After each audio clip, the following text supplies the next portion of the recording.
Hello दोस्तों, हमारे YouTube channel में आप सभी का बहुत बहुत स्वागत है। तो आज हम लोग जय प्रक्रम जो पार्ट शुरू किए थे उसका थर्ड लेक्चर होने वाला है, मैंने थर्ड पार्ट होने वाला है। आपने इससे पहले का वीडियो नहीं देखा तो आप जरूर से देखिए। चलिए आज की वीडियो को शुरू करते हैं। तो आज की वीडियो में हम लोग पढ़ने वाले हैं मानव के पाचन तंत्र के बारे में, यानी हम लोग जो खाना खाते हैं वो कैसे पच जाता है, इतने रोटी कितना जटिल खाते हैं और वो कैसे पच जाता है, छोटे छोटे कणों में कैसे बदल जाता है, उसी चीज के बारे में आज हम लोग पढ़ने वाले हैं। आज हम लोग पढ़ने वाले हैं जंतुओं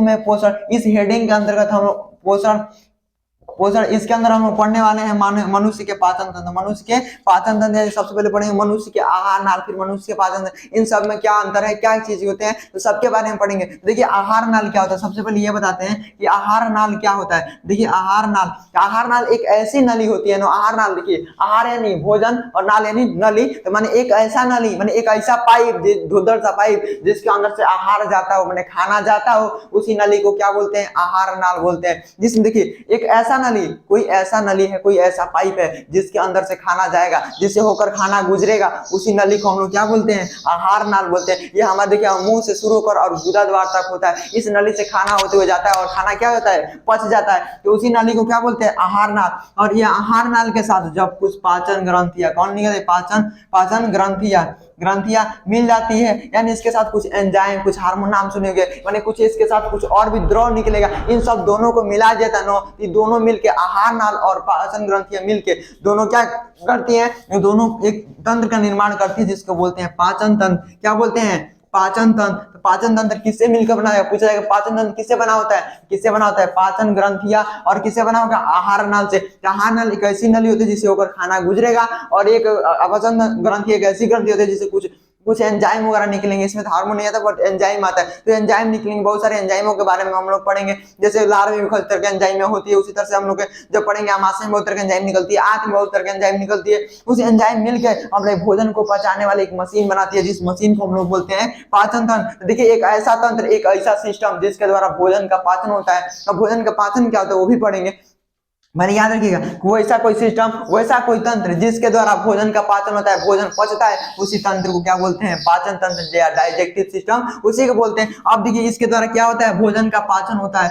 अब कहिएगा पाचन कैसे कहते हैं, पाचन क्या होता है, पाचन क्या होता है, तो देखिए पाचन क्या होता है, देखिए जटिल भोज्य पदार्थों को, किसको, तो जो जटिल भोज्य पदार्थ है, कैसे भोज्य पदार्थ, तो जटिल भोज्य पदार्थ, भोज्य पदार्थ मतलब जो खाना है हम लोग का भोज्य पदार्थ को जब हम सरल भोज्य पदार्थ बदलेंगे, किस में बदलेंगे, तो सरल भोज्य पदार्थ में बदलेंगे, सरल भोज्य पदार्थ में बदलेंगे, तो उसी को हम लोग क्या बोलेंगे, पाचन। उसी क्रिया को क्या बोलते हैं, पाचन बोलते हैं। मतलब जटिल का मतलब खूब भारी भरकम, ऐसा समझिए ना जैसे बड़ा रोटी इतना धोधर था और उस रोटी को एकदम छोटा छोटा कण में बदल दीजिएगा, तो उसी चीज को क्या बोलते हैं, पाचन बोलते हैं। क्या बोलेंगे, उसको पाचन बोलते हैं। बट यहाँ उस बड़े छोटे से अंतर नहीं है, उसमें जटिलता के, जैसे आप लोग पढ़े होंगे, पढ़िएगा आगे चल के जैव अणु के बारे में, जैसे प्रोटीन कैसे बना होता है, कार्बोहाइड्रेट कैसे बनता है, कैसे बना होता है, ये सारी चीजों के बारे में पढ़िए ना। इसमें कार्बन श्रृंखला वगैरह मिलती है, जब बड़े कार्बन श्रृंखला होती है, चाहे अलग अलग चीजों में अलग अलग तरह की श्रृंखलाएं होती है, उस श्रृंखला को तोड़ कर छोटे छोटे कर दिया जाता है, उसको अवशोषित कर, इसी प्रक्रिया को क्या बोलते हैं, पाचन बोलते हैं। तो याद रखिएगा जटिल भोज्य पदार्थ हो, यानी जैसा समझिए कि सीधे बड़का रोटी एकदम धोधर था, उसे नहीं खा लीजिए, रोटी लेकर मुंह में भर लीजिए, खा लीजिए, वैसा नहीं होगा। तो बड़का रोटी जो था ना, उसको छोटा छोटा बोले, भात खाते उसको कुछ काट के छोटा सा कर दिया ना, इसी चीज को क्या बोलते हैं, तो पाचन बोलते हैं। इसी क्रिया को क्या बोलेंगे, पाचन। यानी जटिल भोज्य पदार्थों को किसमें बदलना है, सरल भोज्य पदार्थों में, तो हम उस क्रिया को क्या बोलते हैं, पाचन बोलते हैं। ये बदलने वाले मशीन को क्या बोलते हैं, उस सिस्टम को क्या बोलते हैं, तो पाचन तंत्र बोलते हैं। पाचन तंत्र किससे से बना होता है, पाचन ग्रंथियां, और किससे बना होगा, आहार नाल से मिलकर बना होता है। तो ये देखिए पाचन तंत्र से अब मशीन के बारे में पढ़ेंगे ना, फिर पचाता कैसे है, हमने पढ़ लिया कि जटिल भोज्य पदार्थों को सरल भोज्य पदार्थों में बदलना क्या कहलाता है, तो पाचन कहलाता है। ठीक है, कहलाता है। लेकिन ये जटिल भोज्य पदार्थों से सरल भोज्य पदार्थों में बदलता कैसे है, ये बदलता कैसे है, तो आइए उसके बारे में हम लोग पढ़ते हैं। तो इन लोग किसके बारे में पढ़ना होगा, हम लोग को पाचन तंत्र के बारे में पढ़ना होगा। पाचन तंत्र में किसको पढ़ेंगे, आहार नाल को, और पढ़ेंगे पाचन तंत्र, यानी इन दोनों के बारे में हम इसके आगे वाले मतलब आगे वाले टॉपिक में पढ़ेंगे। अच्छा, इसके बाद से भी हम इसे पहले वाली वीडियो में बता चुके हैं पोषक तत्व कौन कौन से होते हैं, कौन कौन से होते हैं, कब हम किसकी जरूरत पड़ती है, उसके अलावा कौन हो सकते हैं कि नहीं, इन सारी बारे में जरूर देख के आइएगा, पहले वीडियो और दूसरी वीडियो में सब बता बता चुके हैं, ठीक है। तो उसके आगे हम लोग बताते हैं, देखिए जो भी पोषक तत्व होते हैं, पोषक तत्व कौन कौन होते हैं, प्रोटीन होते हैं, वसा होता है, विटामिन होता है, मिनरल्स होता है, और ये सारी चीजें होते हैं, जिसमें सिर्फ हम लोग उस दिन बताए थे कि सिर्फ तीन ही चीज का पास होता है, वसा का, कार्बोहाइड्रेट का और प्रोटीन का। मिनरल्स का और जो भी उसमें विटामिन होते हैं इसका पाचन नहीं होता है, उसको डायरेक्ट अवशोषित कर लिया जाता है, ठीक है, एब्जॉर्ब हो जाता है वो, ठीक है। चलिए हम किसको पढ़ेंगे, आप पाचन तंत्र के बारे में। तो देखिए पाचन तंत्र एक मशीन है, क्या करता है, जो खाना को पचाता है। तो देखिए जो पाचन तंत्र सबसे पहले मुख से शुरू होगा, कहाँ से शुरू होगा, तो मुख से शुरू होगा, जो मुंह दिख रहा है ना यहीं से शुरू हो जाता है। देखिए यहीं से खाना खाते हैं, इसलिए एक रोटी खा लेते हैं, तो रोटी खाते हैं सबसे पहले खाना को ग्रहण करते हैं, तो देखिए सबसे मुंह से खाना को क्या करेंगे, ग्रहण करेंगे, जो भी भोज्य पदार्थ होगा उसको क्या कर लेंगे, ग्रहण कर लेंगे, ठीक है। पाचन तंत्र कहाँ से शुरू हो जाएगा, तो मुख से शुरू हो जाएगा, और कहाँ तक जाएगा, गुदा द्वार तक जाएगा। देखिए जैसे मुख से शुरू होगा, मुख में अंदर घुस के दिखेगा, मुंह बाकी दिखेगा, नरवा खा दिख रहा है, इसमें देखिए क्या क्या दिखेगा, एक दिखेगा आपको जीभ दिखेगा, और क्या दिखेगा इसके साथ में, दांत दिखेगा, और उसके मुंह में आपको देखिए लार दिखता है, लार है, मान लीजिए एक इमली एकदम पका हुआ हो, देखिए जैसे आपको मुंह में पानी आएगा, इमली के नाम सुनते मुंह में पानी आ जाता है, देखिए उसमें यानी वो क्या है, एक तरह का लार है, लार बनता है। देखिए छोटे बच्चों को लार पूरा कहते हैं, बाबू बाबू ऐसा पूरा लार गिरे रहेगा, अब बड़ लोग उतना लार नहीं बनता है, ठीक है। तो मुंह में इतने सारे चीज, माने मुख जो हमारा है वो मुख में इतने सारे चीज मिलेंगे। मुख वास्तव में मुख ये बाहर वाला भाग है, इसमें मुख गुहा हो जाता है, गुहा यानी एक तरह का खाली स्थान को क्या बोलते हैं, गुहा। उसी में क्या मिलेंगे, जीभ मिलेगा, दांत मिलेगा, लार मिलेगा, ये सारी चीजें मिलती है। तो हम इन सारी चीजों के बारे में, अब ये लार कहाँ से बनता है, तो एक ग्रंथि होती है, माने एक ग्रंथ, एक तरह से कह सकते हैं कि एक थैली होती है जिसको बोलते हैं लार ग्रंथि, यानी एक कोनो मशीन होगा, एक छोटा सा मशीन थैली जैसा होगा जिससे लार के निर्माण होगा, उसी चीज को क्या बोलते हैं, लार ग्रंथि बोलते हैं। तब हम लोग को पढ़ना है जीभ के बारे में, दांत के बारे में, लार के बारे में, और किसके बारे में, दांत, लार के बारे में और जीभ के बारे में, इन सारी तीनों चीजों के बारे में हम लोग को पढ़ना है। फिर इसके आगे हम लोग पढ़ेंगे ग्रसनी, ग्रास नली, ये सारी चीजों के बारे में पढ़ेंगे। पहले इसका नाम बताइए, किसके बाद क्या आएगा। देखिए मुख से जैसे आगे जाइए, देखिए यहाँ से जाकर नाक वाला इधर से नाक वाला भी छिद्र और ये मुख वाला भी छिद्र जाके यहाँ मिल जाता है, यहाँ बीच में, ठीक है, जिसको हम लोग बोलते हैं। इसके बाद से आएगा ग्रसनी, क्या आएगा, ग्रसनी। ग्रसनी के बाद से पूरा खाना में जाता है एकदम धड़ल्ले, यहाँ से यहाँ तक, आमाशय तक। तो यहाँ जो बीच में नली है जिसको हम लोग क्या बोलते हैं, तो ग्रास नली, क्या बोलते हैं जी, तो ग्रास नली बोलते हैं। अब ग्रास नली से जैसे नीचे जाएगा तो देखिए यहाँ पे आपको कुछ थैली जैसी संरचना दिखाई देगी, जिसमें खाना इकट्ठा रहता है, जिसको हम लोग आमाशय बोलते हैं, आप लोग आम बोलते हैं, भाषा में क्या बोलते हैं, पेट, क्या बोलते हैं, पेट। लेकिन यहाँ क्या होता है, वो आमाशय होता है, ठीक है, उसको क्या बोलते हैं, अमाशय, अमाशय, उसको क्या बोलेंगे, अमाशय, ठीक है, अमाशय बोलेंगे। फिर उसके आगे जाएंगे, जब अमाशय के आगे तो फिर मिलेगा छोटी याद, फिर कौन मिलेगा, छोटी याद, फिर कौन मिलेगा, छोटी याद, फिर कौन मिल जाएगा, छोटी याद के बाद से फिर कौन मिलेगा, तो बड़ी याद, कौन मिलेगा, बड़ी याद, फिर गुदा द्वार, फिर कौन मिल जाएगा, गुदा, फिर गुदा मैंने गुदा मिल जाएगा, उसके बाद से गुदा द्वार मिल जाएगा, ठीक है। इतना सारी चीजें के बारे में हम लोग को पढ़ना है। इसके साथ में बीच बीच में ग्रंथियां भी आएंगे, जैसे लीवर के बारे में हम लोग को इसमें पढ़ना पड़ेगा, पित्ताशय के बारे में पढ़ना होगा, पित्त कैसे इकट्ठा होता है, कैसे बनता है, ठीक है। तो इन सारे चीजों के बारे में हम लोग को इसमें पढ़ना है। इसमें बहुत सारी चीजें, जैसे अब ना देखिए यहाँ ये भी बताएंगे। देखिए छोटी आंत जो होती है इसकी लंबाई होती है 6 मीटर, अब ये 6 मीटर और इसकी लंबाई लगभग 1 मीटर के आसपास होती है। देखिए 1 मीटर की लंबाई होते हुए के बाद भी इसकी नाम क्या है, बड़ी आंत। और देखिए 6 मीटर बड़का होते हुए भी इसका नाम क्या है, छोटी आंत है। ये क्यों है, ये सारे चीजों के बारे में हम लोग पढ़ेंगे। तो सबसे पहले हम किसके बारे में पढ़ते हैं, पहले जीभ के बारे में पढ़ते हैं, फिर दांत के, फिर किसके, लार के, ठीक है। तो चलिए अब हम लोग किसके बारे में पढ़ेंगे, तो जीभ के बारे में पढ़ेंगे। तो जीभ के बारे में हर एक चीज जानेंगे कि जीभ क्या करता है, क्या जरूरत थी जीभ की, ठीक है। चलिए तो हम लोग अब किसके बारे में पढ़ते हैं, तो जीभ के बारे में पढ़ेंगे। किसके बारे में पढ़ेंगे, जीभ, जिसे इंग्लिश में टंग बोलते हैं, क्या बोलते हैं, टंग, ठीक है। ये जीभ करता क्या है, ये बताइए। आप रसगुल्ला खाते हैं, ब्याह शादी में जाके रसगुल्ला लेके भाग जाते हैं तुरंत, तो जब रसगुल्ला खाते हैं तो आपको कैसा लगता है, मीठा। अच्छा उसी तरह नमकीन खाएंगे तो कैसा लगता है, तीता। उससे तो कुछ और भी खा लीजिए, जैसे बुखार लगा तो पपीता का पत्ता खाए होंगे, चाहे पिए होंगे उसका, तो कैसा लगता है, कड़वा। ये बताता कौन है कि कैसा लग रहा है, मीठा, तीता, कड़वा, कौन बताता है, जीभ। यानी स्वाद बताने का काम कौन करता है, जीभ करता है। तो स्वाद का, जीभ का काम क्या हो गया, एक तो स्वाद बताना। अच्छा बताइए, खाना खाते इस साइड में कुछ रहे हैं, इधर से खाना इधर भेजना हो, इस दांत के साइड में, इस एरिया से इस एरिया में भेजना हो, तो कैसे भेजते हैं, हाथों से निकाल के, रोटी खा रहे हैं निकाल के इधर नहीं, ये कैसे जाता है, इसको जीभ का इधर से उधर करता है। यानी जीभ क्या करता है, भोजन को उलट पुलट करता है। क्या करता है, भोजन को उलट पलट करता है, उलट पलट करता है। तो कौन करता है भोजन को उलट पलट, यही जीभ करता है। तो जीभ का क्या काम है, तो स्वाद को बताना। उसके बाद से एक और क्या काम है, तो भोजन को उलट पलट करना, इस साइड से इस साइड, इस साइड से इस साइड भेजना, किसका काम है, तो जीभ का, और स्वाद को बताना। भोजन क्या करता है, भोजन को उलट पलट करता है। अब ये स्वाद को बताता कैसे है, मैंने कह रहे हैं कि जीभ क्या बताता है, स्वाद को बताता है, मैंने टेस्ट को बताता है, ये कौन सी कैसा टेस्ट का है। तो स्वाद को बताता कैसे, देखिए इसमें कुछ दाने दाने जीभ के ऊपर दिखेगा, शीशा में जाकर दाने दाने कुछ दिखेगा, तो इसको बोलते हैं स्वाद कलिका। क्या बोलते हैं जी, स्वाद कलिका। और यही स्वाद कलिका क्या बताते हैं, तो वो खाना का टेस्ट बताते हैं, तो खाना टेस्ट में कैसा लगेगा। चलिए अब ये स्वाद कलिकाएं अलग अलग अंगों को अलग अलग होती है, ठीक है। अब ये हम लोग को जानना पड़ेगा कि टेस्ट कौन कौन से होते हैं। देखिए टेस्ट यानी स्वाद कौन कौन तरह के होते हैं, आप लोग नाम सुनिए। कोई चीज देखिए खाइएगा तो आपको कैसा लगेगा, तो मीठा लगेगा, नहीं तो नमकीन लगेगा, नहीं तो तीखा लगेगा, नहीं तो कड़वा लगेगा, और नहीं तो तीखा नमकीन कड़वा, और नहीं तो खट्टा लगेगा। इसके अलावा भी कोई सा टेस्ट कोई बता सकते हैं कि और कौन टेस्ट लगेगा, तो यही सब टेस्ट होते हैं। उसमें भी याद रखिएगा ये तीखा कोई टेस्ट नहीं होता है, अभी बताएंगे टीका के वो टेस्ट नहीं होता है, ठीक है। तो चलिए अब हम लोग पढ़ेंगे कि टेस्ट में बताता कैसे।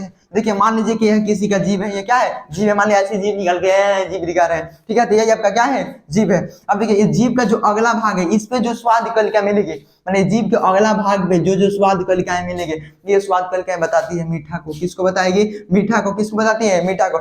उसके अलावा इस साइड में भी इधर वाला और इस साइड में भी इधर वाला, ये दोनों स्वाद कलिकाएं किसको बताती है, ये बताएगी नमकीन को। किसको बताएगी, नमकीन को। और नमकीन जो उससे बड़ा नमकीन, धमाका नमकीन, दुकान दुकान नमकीन आता है, वो नमकीन नमकीन मतलब नमक वाले चीज को बताएगी। कौन बताएगा, देखिए जीभ की इधर वाले भाग को, ठीक है। इसके आगे वाले भाग, इधर वाला भी और इधर वाला भी, फिर इधर जस्ट इधर और इधर वाला भाग, ये दोनों किसको बताते हैं, तो खट्टा को। किसको बताएंगे, खट्टा को। किसको बताते हैं, खट्टा को। और ये जीभ का जो बीच वाला भाग होता है ना, जो जीभ के बीच वाला ये भाग बताता है कड़वा को। किसको बताएगा, कड़वा को। तो देखिए यही 4 प्रकार के स्वाद होते हैं, कौन, मीठा, नमकीन और खट्टा और कड़वा। अब देखिए अब इन चीजों के बारे में देखिए ठीक से कैसे याद करिए। आप जाते हैं जब ब्याह शादी में किसी घर, तो क्या कहते हैं, पहले नाश्ता मिलो, रसगुल्ला मिलो जल्दी से, तो इसे नाश्ता मिलता है तो कहते हैं रसगुल्ला खाओ फिर दोबारा लेना है, ठीक है। तो रसगुल्ला कैसा होता है, मीठा। तो ब्याह में गए तो सबसे पहले क्या खाए, तो रसगुल्ला खाए, जब मिठाई खाए तो मिठाई कैसा लगा, मीठा। अब रसगुल्ला खा लिया तो उसमें नमकीन हो तो खाएंगे ना, नमकीन। तो उसके बाद से कौन सा स्वाद आता है, नमकीन। अब रसगुल्ला नमकीन जब खा लिए, नाश्ता कर लिए, तब आप बचपन में कूद जाते हैं गुपचुप की ओर। गुपचुप जैसे पानी पूरी बोलते हैं, उसकी ओर कूदते हैं, अब गुपचुप खाते हैं। तो गुपचुप खाते हैं, गुपचुप कैसा लगता है, खट्टा उट्टा लगता है। तो उसके बाद से क्या खाएं, खट्टा। तो उसके बाद से कौन सा स्वाद आएगा, खट्टा आएगा, ठीक है। और उसके बाद से जब आप देखिए जब खा लेते हैं सब अकड़म बकड़ा भाई, रास्ता वास्ता कर लेते हैं, गुपचुप खा लेते हैं, तब खाना खाने का मन करेगा, तो मन ये खाना में कड़वा लगता है, ठीक है। खाना में कड़वा नहीं लगता है, आपको खाने का मन नहीं करता है। उसके बाद से कौन सा स्वाद आ जाएगा, कड़वा। ठीक से याद कर लिया, पहले रसगुल्ला खाए थे मैंने मीठा, फिर नमकीन खाए तो मैंने नमकीन की जैसा, फिर गुपचुप खाए यानी खट्टा, फिर खाना खाने का मन नहीं करेगा यानी कड़वा।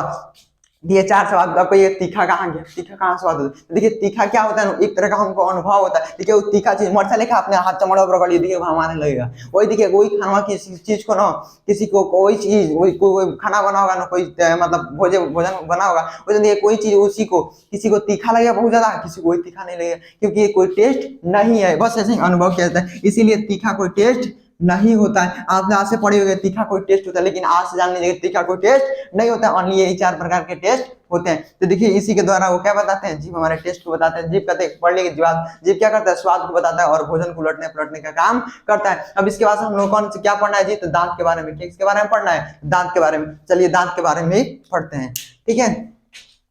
चलिए तो दांत क्या होता है, देखिए दांत आप लोग है ना, जिससे आप लोग चबा चबा खाना खाते हैं। किसी चीज को चिकन वगैरह खाएंगे, जो नॉनवेज खाते होंगे, एकदम चिकन खाते होंगे तो क्या हड्डी को एकदम चरचरे से चबा चबा खाते होंगे, ठीक है। तब हम लोग किसके बारे में पढ़ना है, तो दांत के बारे में। किसके बारे में पढ़ना है, तो दांत के बारे में। जैसे इंग्लिश में क्या बोलते हैं, टीथ बोलते हैं। क्या बोलते हैं, टीथ। तो सबसे पहले जानते हैं कि जो दांत होता है, ये दांत करता क्या है, दांत करता क्या है, तो दांत क्या करता है, भोजन को काटने, कुचने, पीसने का काम कौन करता है, तो यही दांत ही करता है। तो देखिए दांत की संरचना जब देखेंगे तो देखिए मान लीजिए कि किसी का दांत था, ये किसी का दांत था। देखिए जो दांत की सबसे ऊपरी पार्ट जो ब्रश करके एकदम चमकाते हैं, जैसे क्लोजअप कोलगेट सब लगा के एकदम ब्रश से, तो जो चमकाते हैं सबसे ऊपर वाला, दांत के सबसे जो ऊपर वाला भाग होता है, जिसको हम लोग इनामेल बोलते हैं। क्या बोलते हैं, इनामेल बोलते हैं। दांत की सबसे ऊपरी परत कौन सी होती है, इनामेल। ये एग्जाम में पूछता है, दांत की सबसे ऊपरी परत कौन होती है, इनामेल होती है, ठीक है। अब दांत के अंदर वाले थोड़ा सा कमजोर परत होता है, इधर वाला कौन सा होता है, ये थोड़ा कमजोर परत होता है, जिसको बोलते हैं डेंटाइन। क्या बोलते हैं, डेंटाइन। ये लगभग पीला तरह का होता है, लगभग पीला कलर का होता है, ठीक है। इसके अंदर बहुत सारे नसें गई होती है, जिसको हम नस वगैरह बोल देते हैं, ठीक है। चलिए अब मान लीजिए कि इसमें क्या होगा, मान लीजिए किसी का खोड़ीला हो गया। क्या हो गया, खोड़ीला। खोड़ीला मतलब समझे, कैविटी हो गया, इंग्लिश वाले बोलते हैं कैविटी हो गया। तो देखो मान लीजिए इसमें कैविटी हो गया, देखिए तनी मनी जैसे इनेमल का कैविटी हुआ, तनी मनी छेद, तो आपको कुछ एहसास नहीं होगा। जैसे ही छेद और ही अंदर तक हो गया डेंटाइन तक, तो गरम ठंडा लगा, गरम ठंडा मतलब गरम पानी पीने तो लगे गरम होगा, ठंडा पीने तो दांते गल गया, ठीक है, उस तरह से लगे। और जैसे इ नस तक पहुंचा तो बाप बाप चिल्ला कर रोइएगा, तब क्या करना पड़ता है, डॉक्टर के पास जाते हैं, डॉक्टर साहब दांतवा दर्द करता है, डॉक्टर क्या कहते हैं, पिलास लेता है, दांतवा को मुंह से देता है, दांत को उखाड़ देता है, ठीक है। चलिए ये दांत के भाग हो गए। अभी खुरलवा होता काहे है, देखिए कहता है ना, जो जितना बड़का आदमी होता है ना, उसका भी उसके बड़का दुश्मन होता है, ठीक है। देखिए उसी तरह से ऐसे इसमें इसका भी हाल है भाई। इनेमल कहते हैं ना, हम किसी से नहीं डरते हैं, हमारा किसी से मैंने हम किसी से डरने वाले नहीं है। देखिए ये डरता बस एक आदमी से, किससे डरता है, अम्ल से। किससे डरेगा, अम्ल से। देखो जो ये इनेमल होता है, ये किससे डरता है, सिर्फ अम्ल से। अम्ल ही इसका दुश्मन है, बाकी किसी चीज से डरता नहीं है। कोई भी आ जाए, कौन चीज कुछ भी, कौन इसको फर्क नहीं पड़ा। अभी याद करिए, मानव शरीर का सबसे कठोर पदार्थ कौन होता है, इनेमल होता है, ठीक है। इनेमल चाहे इसी को बोलते हैं इनामिल, ठीक है। और ये किस किस का दुश्मन कौन है, अम्ल। यानी इनेमल को खराब कौन कर सकता है, ओनली अम्ल। तो अम्ल आएगा कहाँ से, तो जो भी आप खाना खाइएगा ना, तो खाना पचता है, मान ली कुछ जाते हैं फंसा रहेगा, अब वो पचेगा, सड़ेगा, गलेगा, उससे किसका निर्माण हो जाएगा, अम्ल का। वही अम्ल इसको क्या कर देगा, खराब कर देगा, गड़ा गुड़ी बना देगा, जिसको हम लोग कैविटी बोलते हैं। इसीलिए कहते हैं बाबू का ब्रश कर लो, ब्रश करना मतलब दांतवा खराब ना हो, बचत है, ठीक बा। तो इससे अम्ल का निर्माण नहीं होगा। इसीलिए दांत को, मीठा चीज खाइए तो मीठा चीज खा के तुरंत मतलब उसको कूला कर लीजिए, पानी पी लीजिए, क्योंकि मीठा चीज जब पचेगा तो उससे और ज्यादा अम्ल बनेगा, उससे हमारे दांत क्या होने लगे, खराब ले। टाफी ज्यादा मत खाइए, क्योंकि टाफी ज्यादा खाएंगे तो उसके भी क्या करेंगे, फंसेंगे और ज्यादा तरह अम्ल का निर्माण करेंगे और दांत खराब होने। तो ये बताइए अम्ल को, अब अम्ल से कैसे बताएं दांत को, इसका अम्ल का भी दुश्मन कौन है, क्षार। और देखिए हई कहता है हमारा दुश्मन किसी से डरता नहीं है, तो इसको डरा कौन देता है, अम्ल। तो अम्ल कहता है हम भी किसी से नहीं डरते हैं, तो इसको डरा देता है क्षार। क्षार कहता है, क्षार क्या कर देता है, अम्ल को नष्ट कर देता है। अम्ल को क्या कर देगा, नष्ट। यानी जो हम दंतमंजन करते हैं, दंतमंजन यानी जितना ही कोलगेट क्लोजअप, वो कैसे होते हैं, सब क्षारीय। दंतमंजन कैसे होते हैं, दंतमंजन जो भी होते हैं उससे कैसे होंगे, तो क्षारीय होंगे। कैसे होंगे, क्षारीय। यानी जो भी दंतमंजन हम लोग यूज करते हैं, जिस तरह का भी, कोई भी कंपनी का हो, तो उसको कैसा होता है, वो क्षारीय। क्यों क्षारीय क्यों होता है, क्योंकि अम्ल को नष्ट करता है। तो एग्जाम में पूछता है दंतमंजन प्राय होते हैं, तो कैसे होते हैं, तो क्षारीय होते हैं। कैसे होते हैं दंतमंजन प्राय, तो क्षारीय होते हैं। क्षारीय क्यों होते हैं, इसको अम्ल को नष्ट करना है, ताकि दांतवा को बचाना है। देखो ये दोनों दोस्त है, इनामल और क्षार, क्योंकि ये दोनों क्या होता है, एक दूसरे को बचाने में रहता है। अम्ल कहता है हम दोनों जने को खत्म करें, तो अम्ल तो इसको तो हरा देता है, बट इसको नहीं हरा पाता है। इसलिए जितना भी दंतमंजन होते हैं सभी कैसे बनाए जाते हैं, क्षारीय बनाए जाते हैं, ताकि इस अम्ल को नष्ट कर दे और हमारे दांत को बचाया जा सके। अब देखिए दांत के बारे में इतना तो पढ़ ली, ठीक है। तो देखिए अब इसमें से यही पूछा जाता है कि दांत के ऊपरी परत को क्या बोलते हैं, तो इनामेल बोलते हैं। दांत को किससे, मतलब दांत को नुकसान किससे, तो अम्ल से है। दांत दंतमंजन प्राय होते हैं, तो क्षारीय होते हैं। दांत की देखिए इनामेल के अंदर वाला परत कौन होता है, डेंटाइन होता है, ठीक है। इतना समझ गए, तो फिर अब चलते हैं दांत के प्रकार के, दांत के कितने प्रकार होते हैं और कितना होता है, ठीक है। अच्छा देखिए किसी झाड़ा तो क्या कहते हैं, 32 झाड़ देंगे। 32 झाड़ देंगे मतलब जो आपका दांत है कितना होता है, 32। तो कुल दांतों की संख्या कितनी होती है, 32। जो हम लोग वयस्क अवस्था में जो द्वि दांत निकलते हैं वो कितने होते हैं, 32। और वहीं से पूछा जाएगा दूध के दांत कितना होता है, तो दूध के दांत कितना होगा, 20। अभी मैं समझिएगा दूध के बनल होगा, दूध के नहीं बनेगा, बचपन वाला जो दांत है ना, जिसको टाफी भी खा के एकदम सड़ा देते हैं, वो दांत कितना होता है, 20। और हम लोग का जो वयस्क अवस्था का दांत होता है, जीवन भर रहता है, उसको क्या बोलते हैं, कितना होता है, तो 32 होता है। तो यहाँ से भी पूछा जाएगा मनुष्य के जीवन काल में कुल कितने दांत निकलते हैं, तो 52 गो निकलते हैं। क्योंकि देखिए 20 को टूट के फिर ही जमता है, तो टोटल दांत कितने हो गए, 52 गो। 32 गो और 20 गो, 52 गो। तो टोटल दांतों की संख्या कितनी हो गई। ऐसे कोई पूछे मानव में दांत की संख्या कितनी होती है, तो 32। और दूध के दांत 20। अब पूरे जीवन काल में कितने दांत निकलते हैं, तो पूरा टोटल 52। कितने निकलते हैं, 52। अब आते हैं दांत के प्रकार पे। देखिए दांत मुख्यतः 4 प्रकार के होते हैं। कितने प्रकार के होते हैं, 4 प्रकार के होते हैं, ठीक है। चलिए एक एक के बारे में पढ़ते हैं कि दांत कौन कौन से प्रकार होते हैं, कौन किसका क्या होता है। देखिए एक का नाम होता है इंसाइजर, ठीक है। दांत होंगे वो 4 प्रकार के होंगे। कितने प्रकार के, 4। जिसमें से एक पहला होगा इंसाइजर, दूसरा होगा केनाइन, दूसरा क्या नाम होगा, केनाइन, ठीक है। तीसरा प्रीमोलर, तीसरा क्या होगा, प्रीमोलर, क्या नाम होगा तीसरा का, प्रीमोलर। और चौथा का नाम होगा मोलर, चौथा का नाम क्या होगा, मोलर। यही 4 प्रकार के दांत होते हैं। पहला इंसाइजर, दूसरा केनाइन, तीसरा प्रीमोलर, चौथा मोलर। इसको हिंदी में कृतनक, रजनक, अग्र, छोड़ ये सब याद करने की जरूरत है, इसी को याद कर लीजिए, ठीक है। तो इंसाइजर, केनाइन, प्रीमोलर और मोलर। अब देखिए इंसाइजर कौन होता है, जो आगवा दांतवा दिखता है ना, 4 गो ऊपर वाला 4 गो नीचे वाला, ठीक है, दांत कहते हैं इसे तो दिखता है, वो इसी दांत को क्या बोलते हैं, इंसाइजर। इसकी संख्या होती है 8 गो। जो देखिए 4 गो नीचे वाला, जस्ट उसके ऊपर 4 गो वाला, ठीक है, उसकी कितनी संख्या हुई, 8 हो गए, ठीक है। उसका आता है कैनाइन, देखे ऐसे दुगु निकल जाता है, ऐसे ऐसे दुगु ऊपर से, दुगु ऊपर वाला दुगु नीचे वाला, इसी को बोलते हैं कैनाइन। ये कितने होते हैं? तो 4 होते हैं। उसके बाद आता है प्रीमोलर, और उसके बाद जिसको चौवा बोलते हैं ना, चौवा देखिए शुरू से 3 गो इधर से, 3 गो इधर से, 6 गो, फिर ऊपर से 3 गो, फिर ऊपर से इधर से, कितने हो गए टोटल? अरे दो ये दो इधर से, दो इधर से, दो टोटल ये हो जाएंगे 8 गो। उसके बाद से मोलर, लास्ट वाला 3 गो इधर का, 3 गो इधर का, 3 गो ऊपर का, 3 गो इधर का, 3 3 6 6 जो 12, तो मोलर कितने हो गए? 12। ये टोटल दांतों की संख्या। अब जोड़िए, देखिए 8 4 12, 12 8 20, 20 ये 12, टोटल दांत कितने हो गए? 32 हो गए। तो पूछा जाएगा इंसीजर की संख्या 8, कैनाइन की 4, प्रीमोलर की 8, मोलर की 12, ये टोटल संख्या इतनी हो गई। अब किस दांत का काम क्या? देखिए आगे वाला दांत से क्या करते हैं, रोटी मम्मी बोले लपेट दे देते, काट के खाते थे। तो ये दांत क्या करता है? इंसाइजर काटने का काम करता है। किसका काम करता है? काटने का।